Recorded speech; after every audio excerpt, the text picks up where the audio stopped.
주님 말씀하시면 내가 나아가리다. 주님 뜻이 아니면 내가 멈춰서리다.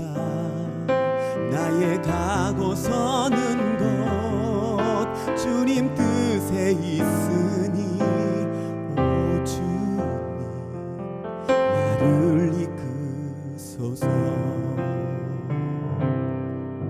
주님 말씀하시면 내가 나아가리다. 주님 뜻이 아니면 내가 멈춰서리다. 나의 가고 서는 곳 주님 뜻에 있으니 오 주님 나를 이끄소서. 뜻하신 그곳에 나 있기 원합니다. 이끄시는 대로 순종하며 살리니 연약한 내 영혼 통하여 일하소서. 주님 나라와 그 뜻을 위하여 뜻하신 그곳에 나 있기 원합니다. 이끄시는 대로 순종하며 살리니 연약한 내 영혼 통하여 일하소서. 주님 나라와 그 뜻을 위하여 뜻하신 그곳에 나 있기 원합니다. 이끄시는 대로 순종하며 살리니 연약한 내 영혼 통하여 일하소서. 주님 나라와 그 뜻을 위하여 주님 나라와 그 뜻을 위하여 오 주님 나를 이끄소서. 오 주님 나를 이끄소서.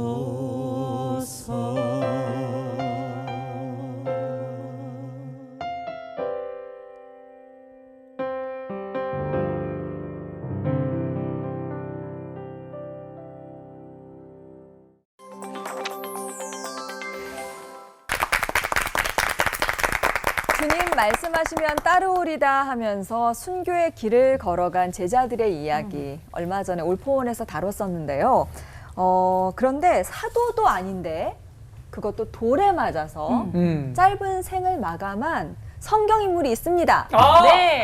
느낌 왔어요. 누구? 스테반 집사님. 그렇습니다. 나도 알았는데. 한국 성도들이 참 좋아하는 스테반, 우리가 몰랐던 스테반의 면면을 오늘 올포원에서 살펴보려고 하는데요. 스테반을 좋아하는 남다른 이유가 뭘까요? 뭐 일단 제 생각에는 너무나 친숙한 집사님이셨잖아요. 집사님. 예, 그리고 그렇게 그냥 접근하기도 좋고 이제 가깝게 느껴지는 우리 집사님이신데 신앙이 너무나 좋아서 정말 이제 마지막 순간에는 그냥 예수님을 그냥 보시잖아요. 맞아요. 너무 부러워요. 그쵸. 저도 그렇지만 많은 성도분들이 그리스도인이라면 맞아요. 예수님 보고 천국 가고 싶다는 소망 다 있으시죠? 아, 그렇죠, 네. 그렇죠. 그리고 또 천사 같은 얼굴로 잔이라 다들 이렇게 천국 가시고 싶은 마음이 네. 있으시잖아요. 네. 지금 그냥 천사 같은 얼굴이라도 좀 갖고 싶은데. 네. 근데 스테반이 또 보통 집사는 아니다라는 게 초대교회 때 그 최초의 순교자잖아요, 순교자. 아무래도 이제 집사님께서 또 돌에 맞아서 또 장렬을 하시는데 네. 제가 가끔 이런 상상을 해봤어요. 만약에 내가 설교를 하고 있는데 누군가가 이 돌을 들고 있어요. 그래서 던지려고 하는 순간 저는 피해 있어요 미리. 저는 미리 피할 거예요 돌을 던지기 전에. 그런데 과연 이런 스테반이 어느 대목에서 돌을 맞아야 되는 건가 이 부분이 좀 목사님 궁금합니다. 저는 피했어요. 저는 던지기 전에 아니 설교도 안 할 거예요. 도망갔지, 네. 도망갔어요. 네. 아무도 안 시켜요. 설교. 아마 그 성전 무용론을 이야기를 하니까 사람이 지은 그 성전에 거하시지 않는다 하나님은 이제 그 성경을 인용하는 거 한 가지하고 유대인들은 철저하게 성전 중심인데 또 한 가지는 너희 조상들이 맨날 하는 짓이 그 선지자들을 죽이지 않았냐. 그러니까 지금도 너희들이 살인한 자다. 그렇게 말하니까 그래? 살인한 자라고? 그럼 우리가 살인할게 하고 스테반 죽이지 않았을까? 흥분할 만했네요. 네. 태 교수님은 어떻게 생각해요? 다 답변해야 돼요? 혹시 하신 말이 있을까봐. 네. 뭐 완벽하게 네. 설명드려서 알겠습니다. 그럼 설교에서 하시는 걸로. 스테판이 네. 설교하다 돌 맞은 이유는 너무 길게 해서 그랬대요. 아니, 신학에서 제일 길어요, 설교가. 근데 이제 학자들에 의하면 네. 길게 한 것보다 그 스테판의 설교 스타일이 그러니까 이제 변증학적으로 이렇게 예수님을 좀 옹호하듯이 이렇게 그 자근자근하게 한 게 아니라 그 어휘와 그 문장 구조가 선지자들이 막 지적하듯이 강하게 했기 때문에 그거에 이제 반발을 느꼈다. 그 굉장히 좀 의아한 게 그런 것 같아요. 그렇죠. 왜냐면 얼굴은 천사 같은데 말은 굉장히 세군요. 비수같이 하는 그런 것 같죠. 그래서 우리는 오늘 좀 살살 합시다. 얼굴이 다 천사 같아. 네. 자, 우리가 익히 알고 있는 모습부터 우리가 잘 몰랐던 스테반의 면면까지 오늘 확실히 알 수 있는 시간이 될 것 같은데요. 먼저 이건우 목사님께서 살살 설계해 주시겠습니다. 네. 예, 제가 성지순례 갔다가 스테판의 무덤 위에 세워진 스테판 교회를 한번 다녀왔습니다. 갔더니 벽화가 스테판의 일생을 그려준 벽화가요, 교회 안에 가득 차 있습니다. 그 제일 인상 깊었던 것이 스테판의 시신을 그 당시에 최고 학자인 가말리엘이 이렇게 시신을 옮기는 벽화가 그려져 있었어요. 그래서 거기 안내원이 하신 얘기가 스테판이 가말리엘의 제자였다라고 그렇게 얘기를 했습니다. 오늘 제목이 우리가 알지 못하는 스테반이잖아요. 저도 깜짝 놀랐죠. 그런 사실을 몰랐기 때문에. 그래서 좀 자료를 찾아보니까 그런 학설들이 있더라고요. 아마 이제 성경에 보면은 스테판이 그 외국에서 온 헬라파 유대인들과 논쟁에서 그들의 입을 막아버린 걸 보면 대단한 그 언론과 그런 언변과 학식이 있었던 것만 분명합니다.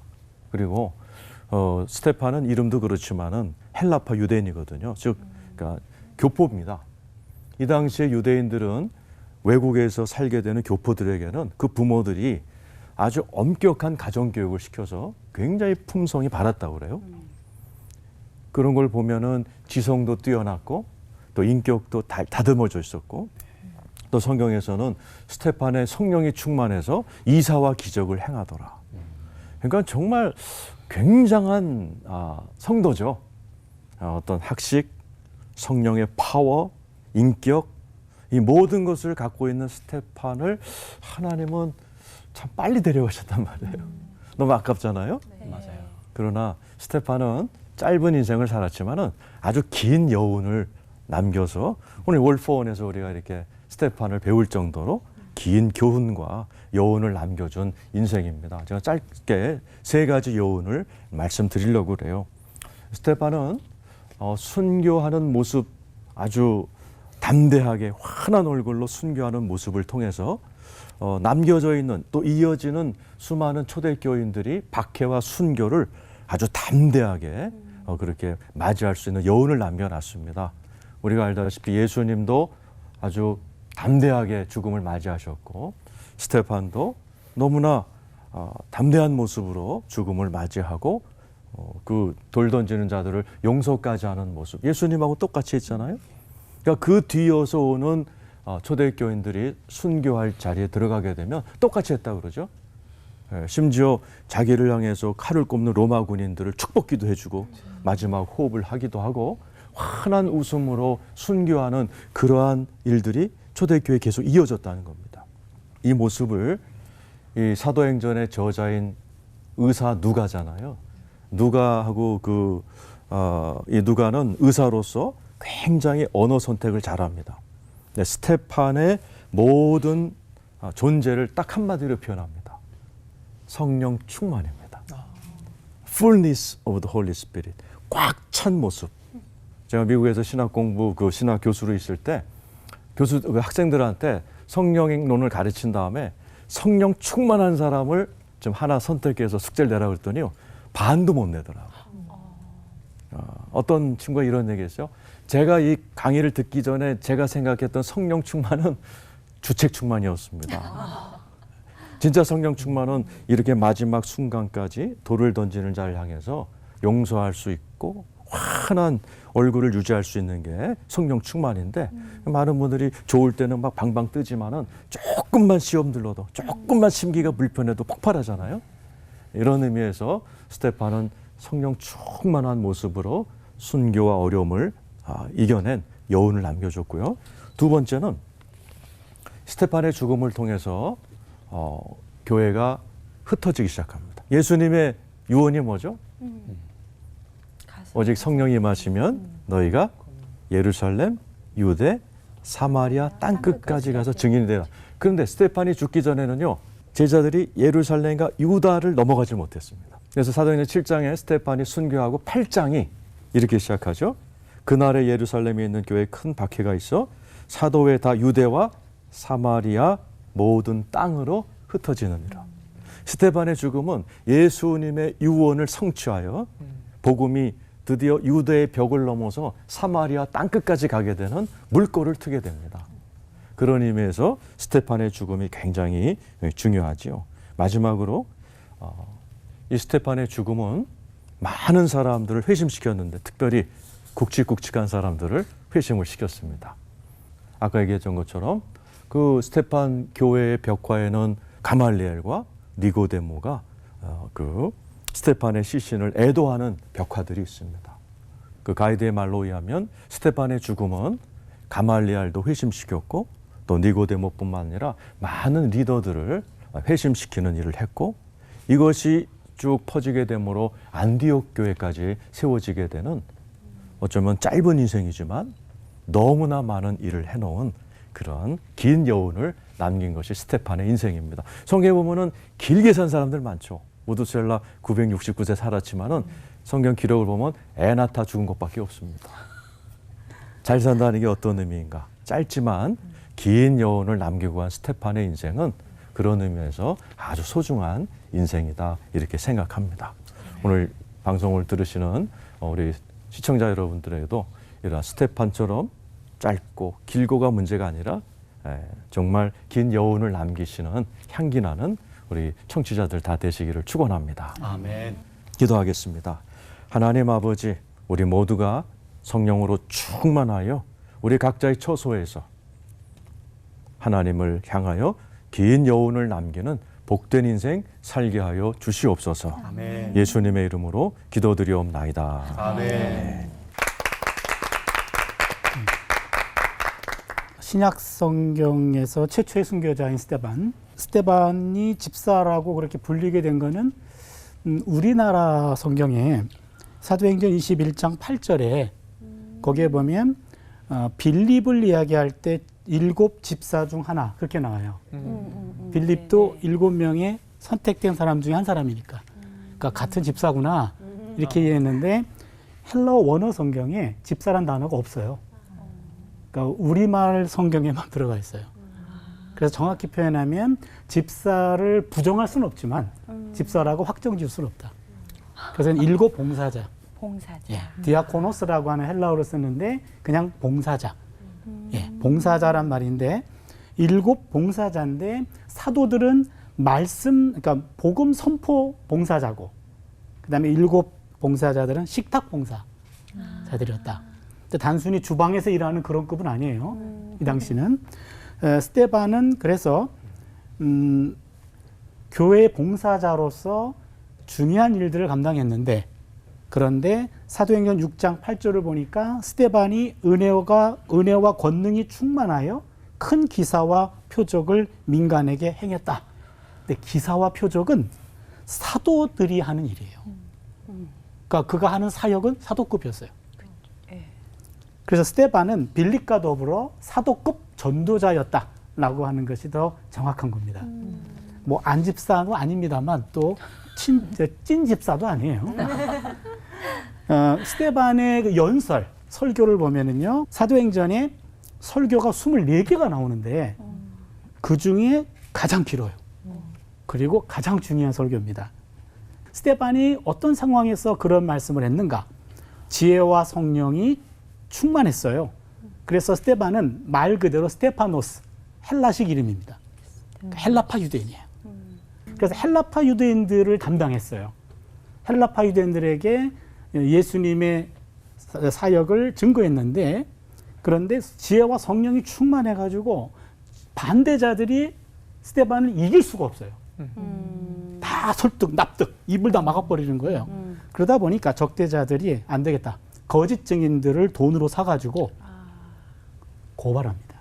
성전 모독죄, 율법 모독죄로. 그래서 그 당시 사네들린이라고 하는 최상위 사법기관에 열렸고 거기에서 피고인으로 신문을 당합니다. 네가 어떤 말을 했길래 그러느냐라고 했을 때 그때 나온 말이 그 설교입니다. 일종의 피고인으로서 내가 사실은 이런 이야기를 했습니다 라고 하면서 그 기회에 설교를 하는 거죠. 그 내용을 간단하게 얘기하면 유대인들은 아브라함 자손이지만 아브라함처럼 하나님에게 순종하지 않았습니다.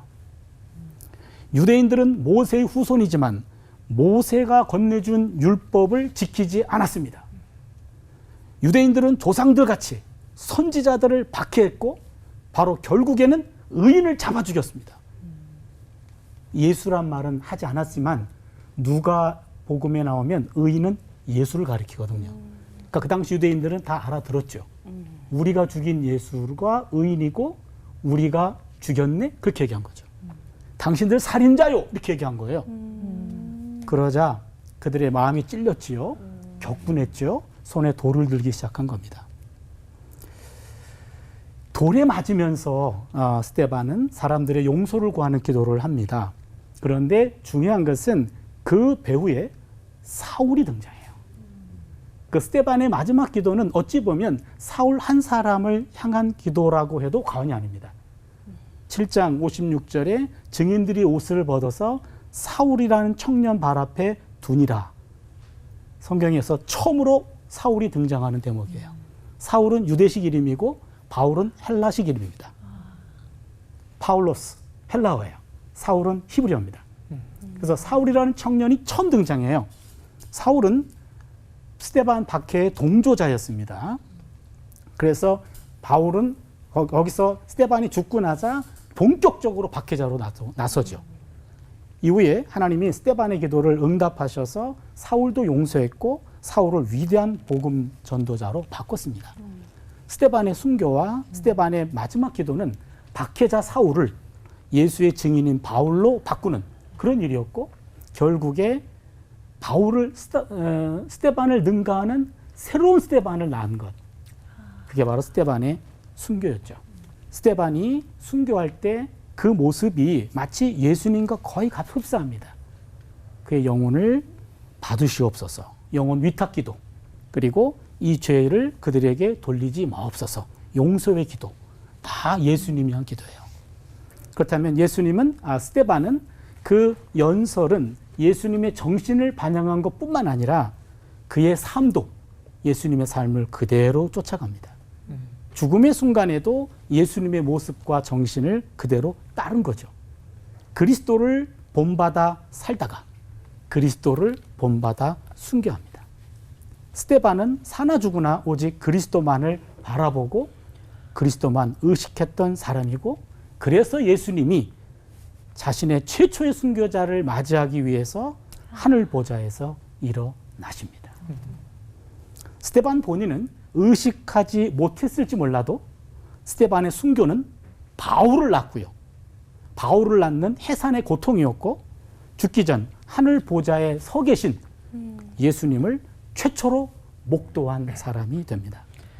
이 땅을 살면서 우리가 자녀건 후배이건 간에 나보다 더 훌륭한 새로운 생명을 낳고 예수님에게 인정받는 그러한 삶을 살 수 있기를 바랍니다. 아멘. 기도합니다. 하나님, 주어진 삶, 예수님의 제자로 부름 받았기에 그리스도를 본받아 살다가 마지막 모습까지 그리스도를 본받는 삶이 되게 하여 주셔서 예수님이 서서 맞는 그러한 아름다운 삶 되게 하여 주시옵소서. 예수님의 이름으로 기도드립니다. 아멘. 사도행전 7장 54절부터 이제 60절까지 내용인데요. 그 마지막 외친 세 마디가 스테반을 스테반 되게 하고 초대교회 전체를 가장 위대한 교회가 되게 하는. 그러니까 스테반이라는 존재를 만약 빼버리면 초대교회 맨날 갈등이 있고 싸우고 뭐 지금이랑 다를 바가 없습니다. 우리가 초대교회를 생각할 때 스테반의 이 마지막 죽는 장면이 그 시대의 초대교회를 교회되게 한 거예요. 데이 C 셰퍼드라는 사람이 새 황금문이라는 그 글을 썼는데 거기에 말하기 전에 우리가 꼭 이 세 가지 문을 거치면 어떤 말인지 해도 결과를 걱정하지 말고 하라는 게 있어요. 첫 번째는 그 참말인가, 그 진리를 이야기하라. 두 번째는 꼭 필요한 말인가. 그 상황에서 꼭 필요하지 않으면 진리를 이야기해도 웃음거리가 되죠. 마지막 세 번째는 친절한 말인가.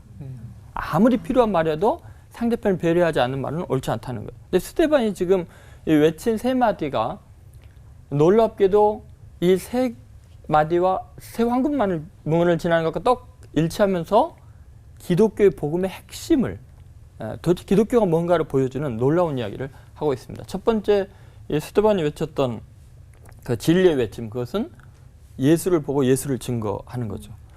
그래서 사도행전 7장 55절과 56절에 그 연결되는 걸 보면요, 우리가 말하는 그 구조가 나오고 있습니다. 그게 뭐라 그러냐면요, 끝에 그가 이제 스테반이 성령 충만하여 하늘을 우러러 주목하여 하나님의 영광과 예수께서 하나님 우편에 서신 것을 그다음 끝단어예요.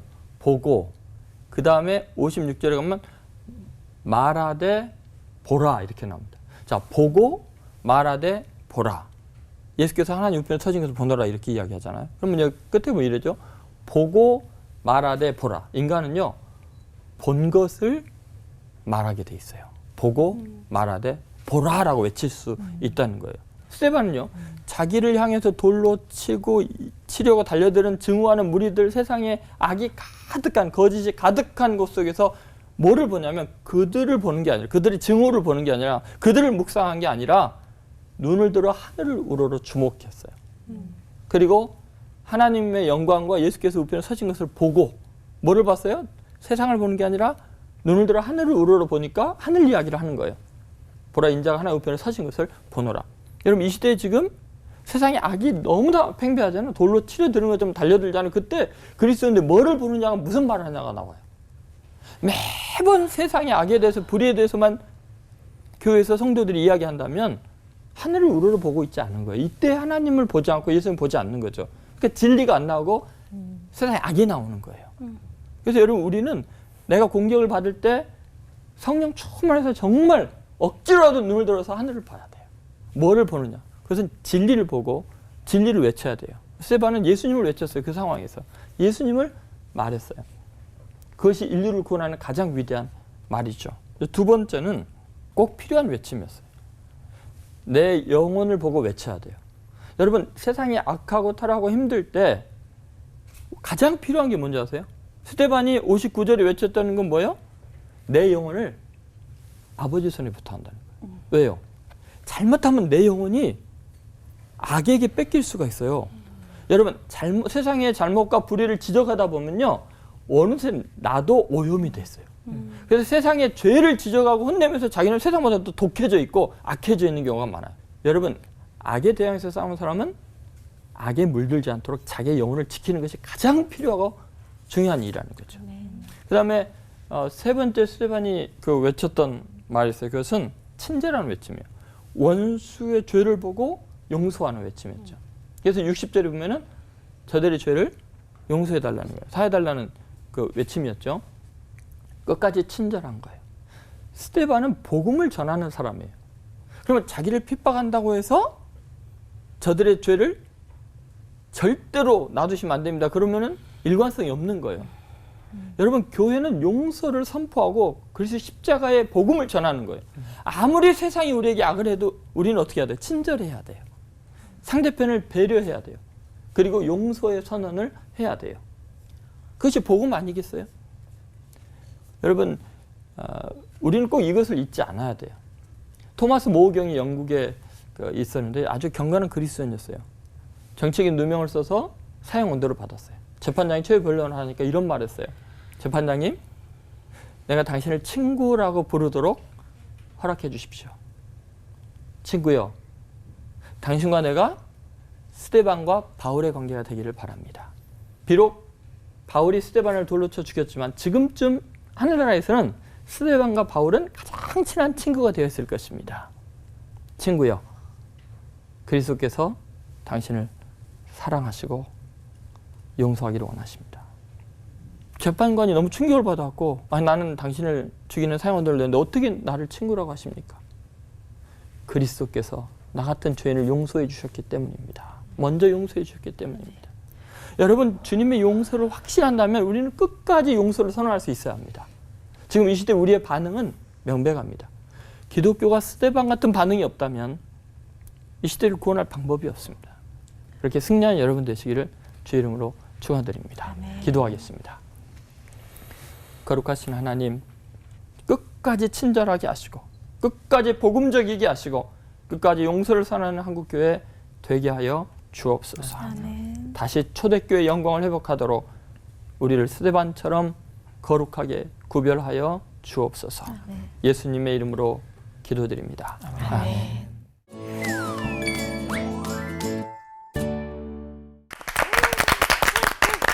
무엇을 바라보고 무엇을 외칠까가 분명했던 집사보다는 사도에 가까웠던 스데반. 전도자 스데반의 설교는 그래서 정말 예수를 핍박했던 당시 사람들의 가슴을 정말 충격적으로 울릴 만한 파워가 있었을 것 같습니다. 근데 스데반의 설교에서 가장 신기한 거는 예수님이 직접적으로 언급되지 않는다는 것 같아요. 그러니까요. 뭐 당시의 상황을 봤을 때 저 같아도 그냥 이렇게 부활하신 예수님, 또 이렇게 성령으로 오신 주님 이렇게 좀 설명을 설교를 했을 것 같은데 온통 그 구약의 이야기들을 들어가지고 이렇게 하는 것을 보게 되는데요. 이제 질문드리고 싶은 것은 그 설교를 듣는 사람들, 어떤 배경 또 어떤 이런 그 부류의 사람들이었기에 이런 구약적인 설교로 내용을 다 채웠을까? 목사님도 설명을 좀. 네. 구약하면 최고죠. 이 목사님 하실 줄 알았더니 먼저 하세요. 먼저 오면 차 목사님 예, 해주시고. 예. 네. 그 설교가 아까 말씀드렸듯이 가장 길고 그다음에 구약을 거의 통달한 사람 같아요. 저도 이제 구약 학자이지만 어떻게 구약을 이렇게 처음부터 끝까지 다 훑었고 중요한 사상들 다 찝었을까 그런 어떤 깜짝 놀랐어요, 사실은. 그런데 아까 말씀드렸듯이 그 상황이 법정이에요, 지금. 산에 들린 최고 법정. 말 한마디 잘못하면은 끝장날 수 있는 그 상황에서 그때 제목이 성전 모독죄였단 말이에요. 그러니까 초점은 성전에 들어가 있어야 되죠. 네. 성전에 들어가 있어야 되기 때문에 처음부터 끝까지 포커스가 성전에 맞춰 있어요. 그래서 성막과 예루살렘 성전을 비교하거든요. 성막은 하나님이 모세에게 그 설계도를 보여주셔서 그대로 지은 거예요. 그러니까 성막은 하나님이 원하신 거죠. 네. 그런데 성전은 다윗이 원했어요. 그래서 하나님이 허락하셨어요. 그런데 거기서 솔로몬이 집을 지었다 그렇게 나와요. 집이 오이코스라는 헬라어인데 그 위에 있는 하나님의 초소를 가리키는 그 단어가 스케노마라는 단어인데 이 단어는 성막이라는 말과 같은 단어예요. 그러니까 성막과 집은 달라요. 성막은 이동성소고 네. 집은 고정성소가 돼요. 그러니까 하나님이 원래 원하셨던 것은 이동성소였어요. 그러니까 항상 이동하고 그리고 사람들과 함께 하는 곳이지 성전이지 건물 안에 매여 있는 게 성전이 아니다라는 얘기죠. 그래서 스데반이 설교했던 것은 예루살렘 성전만 하나님이 거하시는 것이 아니다. 성전에도 거하지만 성전에만 거하는 건 아니다.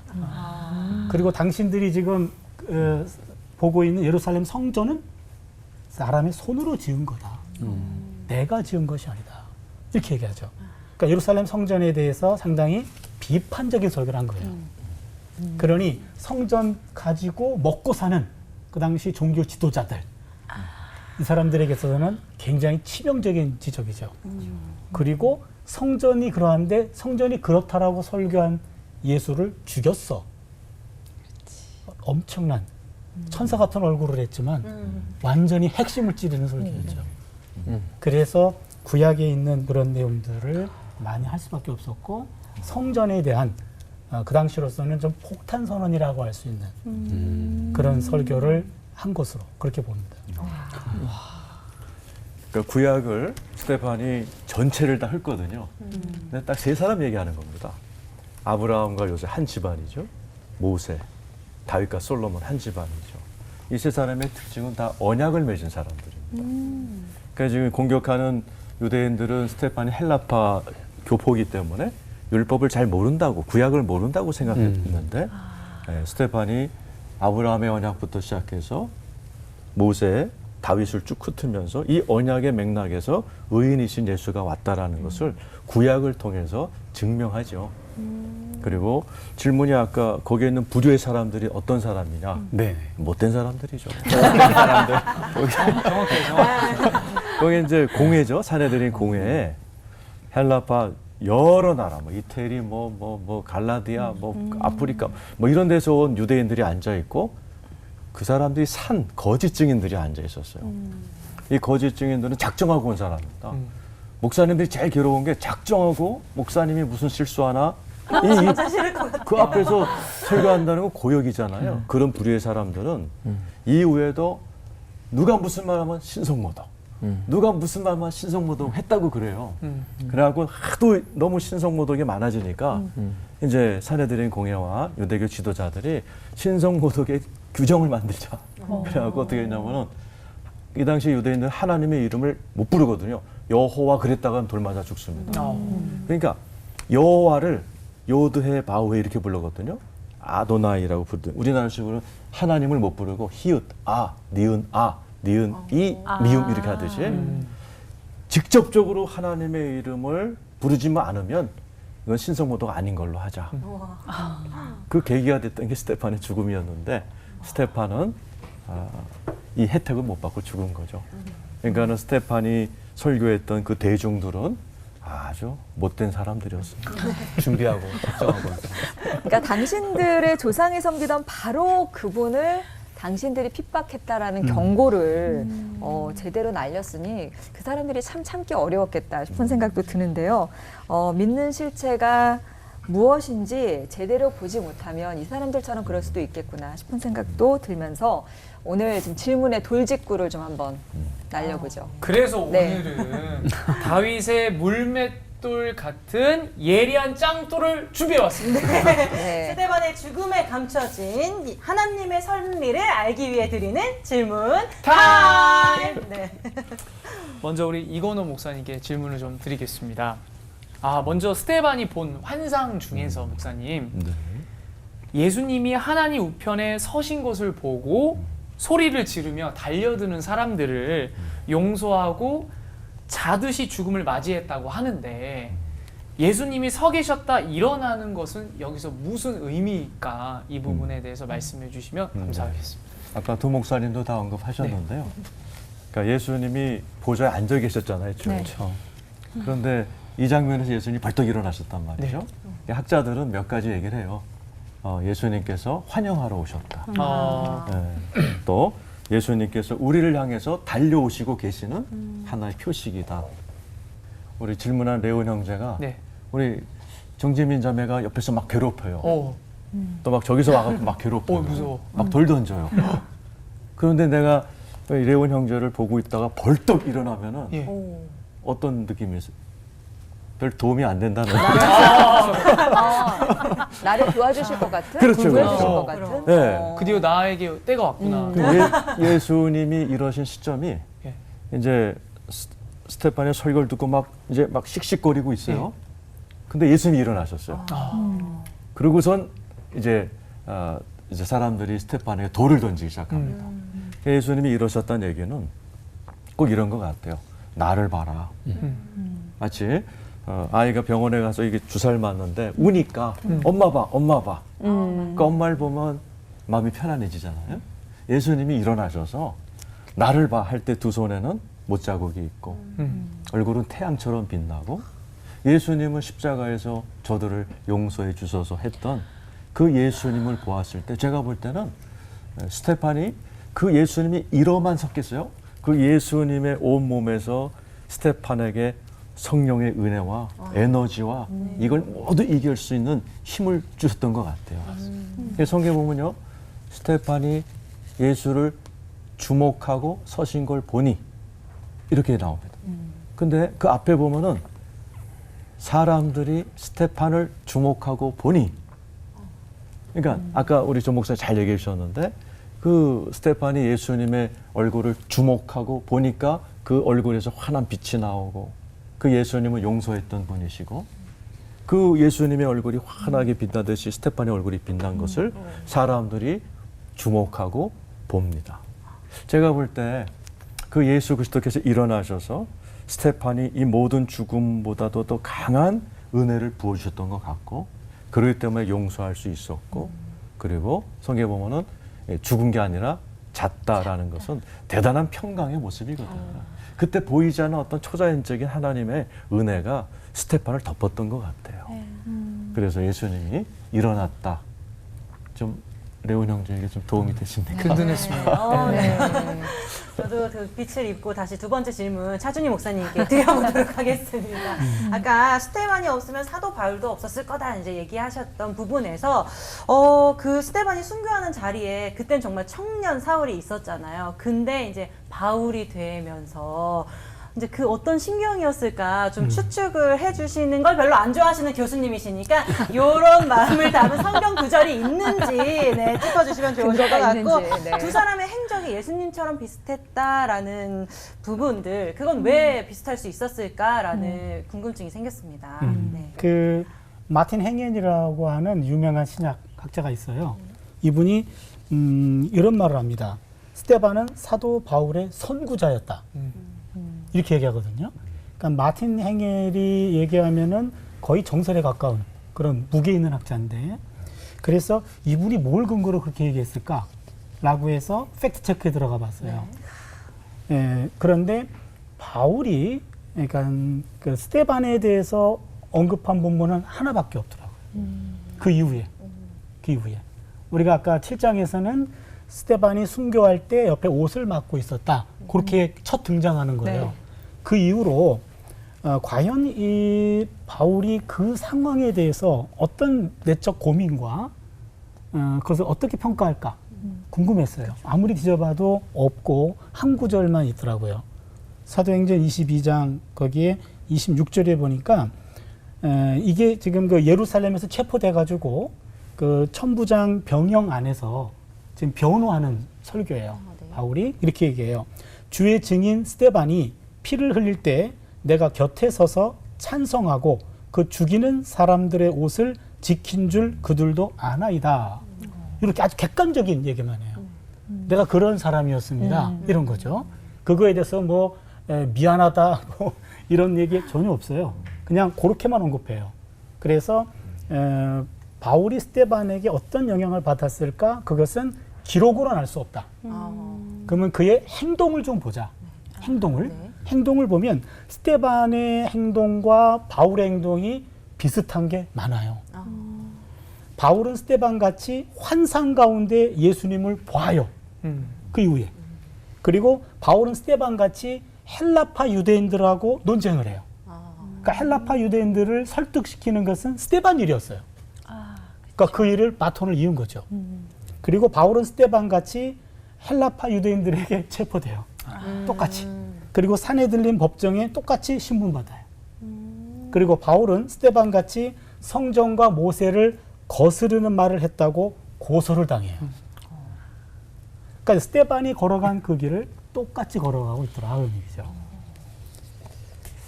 그렇다면은 스테반은 지금 그 당시 초대교회 때 베드로, 스테반, 바울 셋으로 나눠보면 베드로는 히브리파 유대인들을 대상으로 했고 그 다음에 스테판은 헬라파 유대인이고, 근데 바울은 완전 이방인이에요. 그래서 이방인 사역자가 될 때 그 중간다리 역할을 해준 게 스데반이었어요. 그래서 스데반 사역을 이었다가 이제 마케도니아 환상 이후에 이제는 완전히 이방 쪽으로 이렇게 건너가는데, 유대인에서 이방인으로 넘어갈 때 그 중간다리 역할을 한 게 헬라파 유대인, 요 사역이 스데반이 했다. 그거를 계승한 것이 바로 바울이었다. 그래서 어떤 학자는 스데반이 없었다면 바울도 없었을 것이다. 이래서 스데반의 순교가 아까 우리 목사님 말씀하신 것 같이 예루살렘과 유다를 벗어나지 못했던 그 복음이 열방으로 퍼져가는 계기가 되었다. 그 도구는 바울이었다. 바울을 낳은 것이 바로 스데반. 바울은 제2의 스데반이었다. 그렇게 평가를 받고 있는 겁니다. 잘 정리가 되었죠. 야, 이제 끝난 거죠? 네네. 뭔가 계속 될 것 같아가지고. 책 읽는 느낌이었죠. 네. 깜짝 놀랐어요. 뭐 주석이 내 머릿속에 들어오는 느낌이어가지고. 네. 알겠습니다. 이제 조동천 목사님께 네. 질문을 좀 드리고 싶은 게, 우리 사람이, 인간이 너무 부족하다 보니까 우리가 때로는 피폐해지고 악해지잖아요. 근데 그걸 모르고, 저도 그러고 아마 여기 계신 분들도 마찬가지지만 남을 정죄하고 판단하고 비난할 때가 목사님 있거든요. 그래서 과연 그럴 때 온전히 주님을 바라보는 몸부림이 내 영혼에 메아리 치게 하려면 어떻게 해야 될까? 굉장히 중요한 것 중에 하나가, 이거는 아무리 우리가 뭐 깨닫고 안다고 될 수 있는 건 아닌 것 같고요. 그 스데반의 그런 반응이 있기 전에 스데반에 대한 표현이 그 성령이 충만하여 하늘을 우러러 주목하여 이렇게 나오거든요. 그래서 사실은 이런 아주 특별한 일반적인 사람들과 다른 반응은 우리의 결심으로 되는 게 아니라 정말 성령 충만한 은혜가 있어야 되는 것 같아요. 그래서 우리가 저렇게 할 수 있을까 하지만 실제로 위기를 겪을 때 성령의 감동으로, 도우심으로 이게 가능한 거예요. 그러니까 죽기 전에, 돌에 맞기 전에 스데반이 설교한 내용에 그 굉장히 날카로운 것과 죽을 때의 부드러움은 그 성령의 특별한 은혜가 있지 않을까 하는 그런 생각이 들어요. 그래서 정말 우리도 성령 충만하지 않은 방법이 없어요. 그래서 기도하고 말씀 읽고 찬양하면서 주님과 깊은 교제 가운데는 성령 충만함이 중요하죠. 근데 그 성령 충만함이라는 것은 아까 뭐 이상한 광신사 같은 그런 게 아니고 굉장히 인격적으로 나타났다는 거죠. 그래서 첫 번째는 우리가 자꾸 이제 악을 주목하는 경향이 있어요. 그러니까 악한 세상에서는 자꾸 악을 주목하는데 그게 아니라 진리 주목해야 된다. 예수님을 바라봐야 된다. 그런 이야기 했잖아요. 예를 들면 영국에 그 4번이나 그 수상을 했던 글래드스톤이라는 분이 있거든요. 그 한번 생각해 보세요. 영국 같은 정치가 고도로 발달한 데, 정당 정치가 발달한 데에서 4번을 수상했으면 정적이 어마어마한 거거든요. 그런데 그가 남긴 글들을 보면 대부분 예수님 이야기입니다. 여러분 한번 생각해 보세요. 그 얼마나 많은 그 야비한 이야기들이 많고 공격이 많을 텐데, 그는 그들을 주목한 게 아니라 성령 충만해서 예수님을 본 거예요. 정치인인데. 그러니까 내가 모든 말 속에는, 내가 생각하는 것은, 글 쓰는 거에는 그리스도의 신성이 충만하다 그랬다는 거죠. 그러니까 우리가 세상에서 정말 진리를 바라본다면 우리 영혼을 지킬 수 있는 거죠. 그러니까 정말 거룩한 반응이 가능한 거예요. 그리고 두 번째 우리가 생각해야 될 것은 정말 마음을 지키려고 노력을 해야 한다는 거예요. 그러니까 아담과 이브 신드롬이라는 논문이 있는데요. 이게 종교적인 아주 심각한 병입니다. 이게 뭐냐면 에덴 동산에 있으면서도 하나님과 멀어져 있는 거, 피하고 두려워 숨는 거죠. 예수님 당시에 가장 종교적인 사람들, 대제사장, 바리새인, 서기관, 장로들이 예수를 죽였어요. 하나님 일하는 사람들이. 왜냐하면 이 사람들은 다른 죄인들, 세리와 창기와 이런 사람들 지적하고 잘못을 하면서 세상이 이렇게 너희들 때문에 망한다고 생각하면서 자기네들이 독해지고 악해지고 있다는 걸, 그들보다 더 잔인해지고 메시아를 죽이고 있다는 걸 모르거든요. 그래서 정말 자기 자신을 돌이켜보라는 거예요. 잠언 4장 24절인가 거기에도 보면 그러게 말, 무릇 지킬 만한 것보다 네 마음을 지키라. 생명이 그런 이에서 납니다. 우리는 무릇 지킬 만한 것이 너무 많아요. 근데 지 마음은 못 지키는.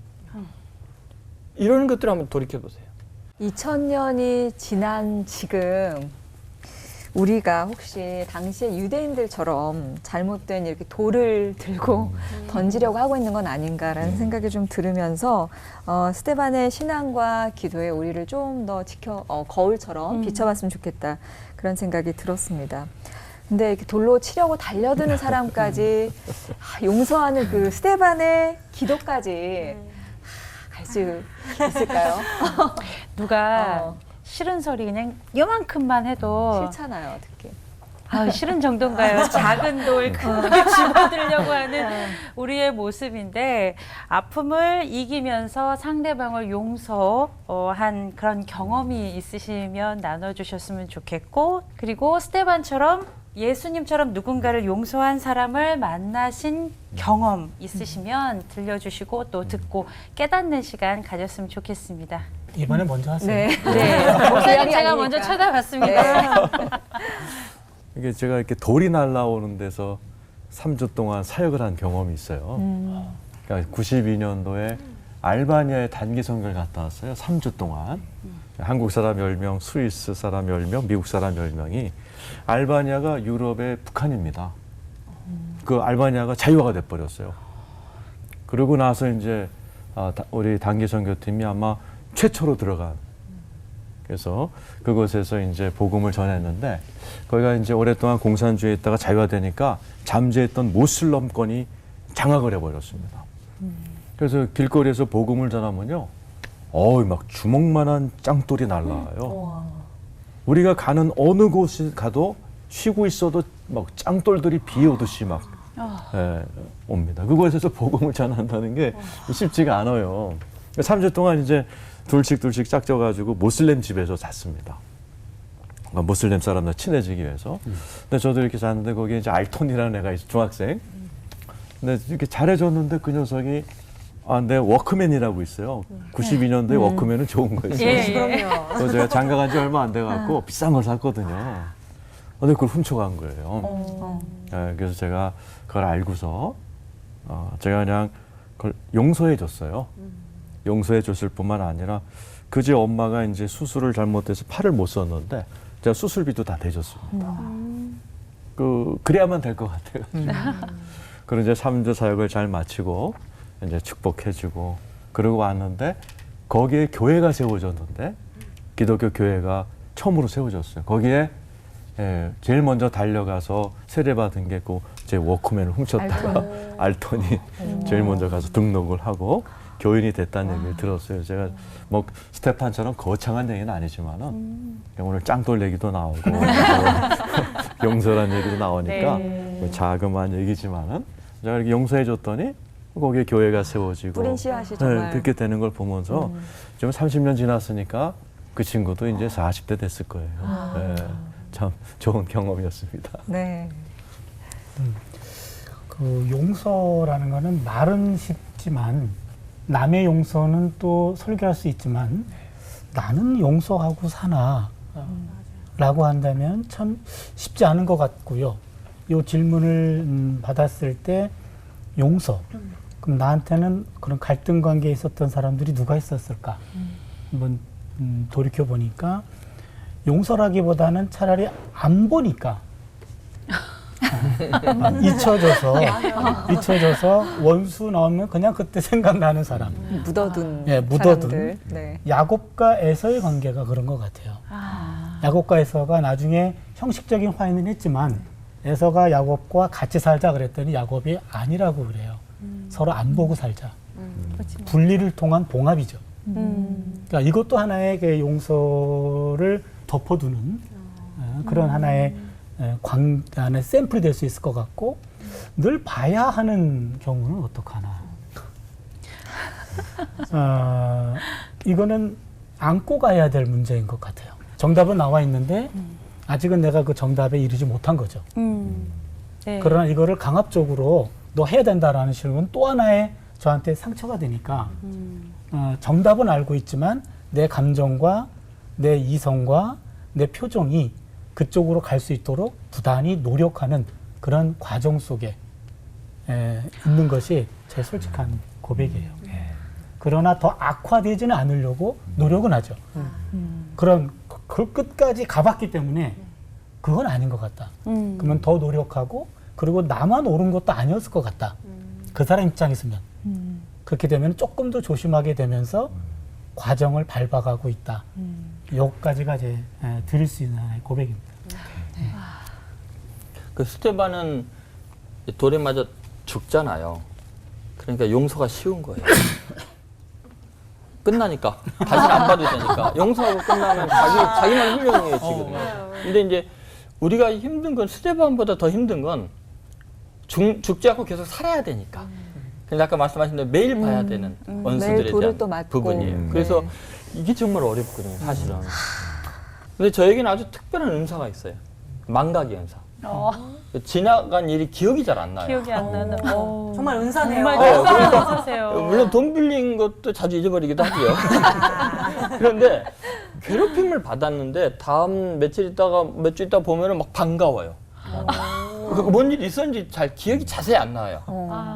그래서 그게 하나님께 너무 감사한 거예요. 그러니까 뭐 치매나 뭐 기억력 나쁘거나 이런 것들이 또 한편으로는 도저히 용서할 수 없는 사람들을 깨끗이 잊어버리는 은혜가 아닌가 하는 생각이 들고요.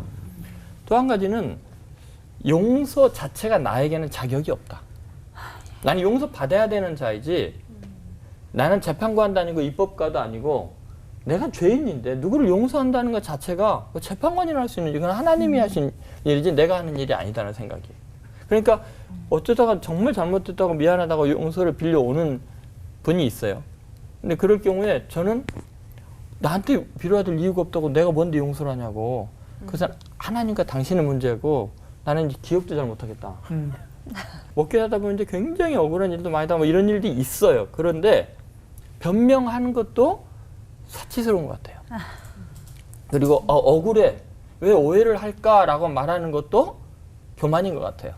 왜냐하면 그러면 오해 안 하고 너에 대해서 모든 걸 다 아는 것이 좋겠냐? 그러면 아니요. 그냥 오해하는 게 낫겠네요. 남들이 억울하게 한 항목에 대해서는 나는 억울하지만 남들이 모르는 또 다른 많은 연약함들이 있잖아요. 그러니까 그것마저도 감사하다. 스테반과 같은 방법이죠. 그냥 뭐 복음이죠, 그냥. 네. 스테반의 이름의 뜻이 면류관이라고 하더라고요. 명설교와 예수님 환상만 부러워하지 말고 주님께 시선을 고정하고 또 용서의 사람이 되는 우리 삶의 롤모델로 좀 삼아봤으면 좋겠다. 오늘 그런 생각을 하게 됐습니다. 자, 오늘 끝인사는 스테반처럼 영적인 눈을 가진 사람들답게 그윽하게 외치면서 마치도록 하죠. 그윽하게. 네. 매일매일 주님과 눈 맞춤하며 하나 되는 시간. 올포. 와!